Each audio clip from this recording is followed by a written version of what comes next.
Hey guys, welcome back to my channel. If you are a subscriber, welcome if you're new.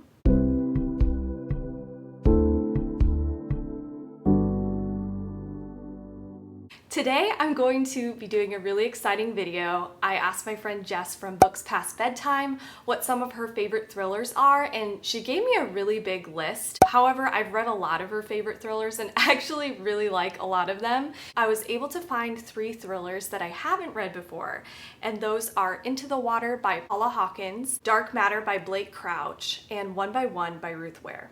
If you don't know who Jess is, she is awesome. She's a booktuber and oh my gosh, her videos make me so happy. She's just such a cool person. She has amazing content, and please go subscribe to her and watch some of her videos. They're amazing. But today we are going to be talking about the books I chose and read and what I rated them. So I'll be giving you a little mini review for each, spoiler free, and let's just get into it. So the first book I want to talk about is Into the Water by Paula Hawkins. I remember seeing this all over in 2015, and for some reason I wasn't that interested in it, and I don't really know why, because I really did enjoy The Girl on the Train, and this is from the same author, but I just never picked it up. But my friend Alex actually sent this to me in a care package, and thank you so much, Alex. And I decided to read this for one of the thrillers that Jess recommended to me. This is about a single mother named Nell, and she is found dead in the river that runs through the whole town. Earlier in the summer, another teenage girl was found dead in this very river. There's been a history of women dying in the river, and actually Nell was interested in finding out more information about this and really researched the history of this river. Now 15-year-old Lena is left behind because her mother Nell has died, and her aunt has to come take care of her. Her aunt Jules comes back into town, and she vowed to never return to this town because of some horrible events that happened. And this story is about trying to figure out what actually happened to Nell and also Katie. And Katie is actually Lena's best friend. This book I absolutely flew through. I haven't read a book like this in so long, where I just binged so much of it in one sitting. I actually listened to the audiobook, so that helped me read it faster, but I read about 8 hours worth of the book the first night I was reading it, and I just flew through it. I was listening to it at 2 times the speed, and while I was listening, I was working on my reading journal, and this story just absolutely compelled me. I had to know what happened to Nell, I had to know what happened to Katie, and it was so interesting. So my pros for this book is the writing style was great, it was very gripping. There were also many different perspectives that tied into one another, which I really liked. It takes place in a smaller town, so I love that small town vibe, how everybody is kind of in each other's business. I was a little bit disappointed at the end because the book was really building, but I still liked it, so I gave it 4.5 stars. It could have been a 5-star read for me, but I think the end just lacked a little bit, and it wasn't quite as dark as usual thrillers that I gravitate towards, but I highly enjoyed this book. And it's funny, Jess and I were talking about it, and we were like, we're some of the only people who like this book, which is funny. I don't know, I really liked it. It was a huge, pleasant surprise for me, and I'm so glad I read it, and I hope this author releases way more books. I really enjoyed it. One last thing though, the amount of perspectives did get a little confusing, but the author actually has a little place in the front of the book that has all of the characters listed, and you actually get some perspectives from every single one of the names on this list, which I really enjoyed. The next book I read was Dark Matter by Blake Crouch, and this book I gave 4 stars, and I listened to it on audiobook. So this book a couple years ago on BookTube was seriously hyped up, and I actually picked it up, but I DNF'd it, and I don't know what it was at the time, but something about the book just wasn't clicking with me. But I wanted to give it another shot, and since Jess really liked it, I wanted to read it. So this book is about Jason Desson, and he is a physics professor at a college. He's married to his wife, who he loves, and he has a wonderful son.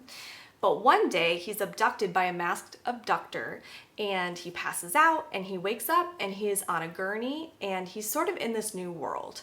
In this world, he actually is a renowned physics professor, and his son does not even exist. He's not married to his wife, and always in the back of his head, he wondered what his life would be like if they hadn't had their son so young, because he wasn't able to really pursue physics like he wanted to.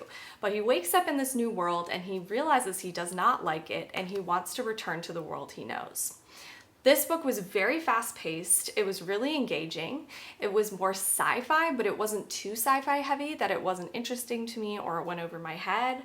The writing style was really good, and I really enjoyed this book. I think it lagged a little bit in the middle, but then it picked up, and the ending was so tense and it was really good. I really enjoyed it. I do wish though that there were multiple perspectives in this book. I think that would have added to the narrative, and I don't want to say why because it would give something away, but I wanted multiple perspectives. But for the most part, I really enjoyed this book. It was a fun ride, and who knows, I may check out some more sci-fi-ish thrillers. All right, so the last book I'm going to talk about is One by One by Ruth Ware.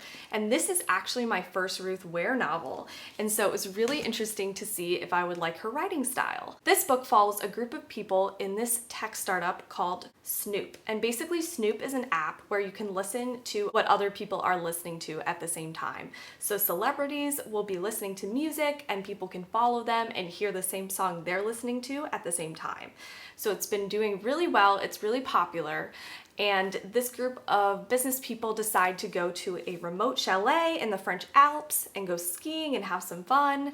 But there's an avalanche that snows them in and they're kind of screwed. This book is definitely Agatha Christie inspired. It's a remote setting. People are being picked off one by one and you don't know who to trust. That being said though, I was pretty disappointed by this book because I wanted it to be more suspenseful. I felt like it wasn't suspenseful enough. I also wanted them to lean more into the isolated setting. It definitely did lean into that, but it was more towards the end, in my opinion, that it was leaned into. And a lot of the first part of this book was about the tech startup, and I am just not a business person. I don't know how these things work, how stocks work and all of that, so listening to them talk about it went over my head and I just wasn't very interested in it. However, the book did really pick up towards the end and it was very exciting towards the end. So I really did enjoy the ending of this book. However, I did kind of guess early on who might be the suspect. So I would recommend this book if you are really into business, if you're into hearing about stocks, if you're into skiing, but for me, it just didn't click very well. However, I still am glad that I read this book because I wanted to know where I fell on the spectrum of loving or hating this book. I felt like this book was a little bit too long for a thriller as well. It's kind of thick. It is 368 pages, so it just felt a little long. I think I would have liked it better if all of the business talk wasn't so prevalent in the beginning. Also, it was really hard for me to follow all the characters. There are so many characters that are introduced right off the bat, and so it was hard for me to keep track of everybody.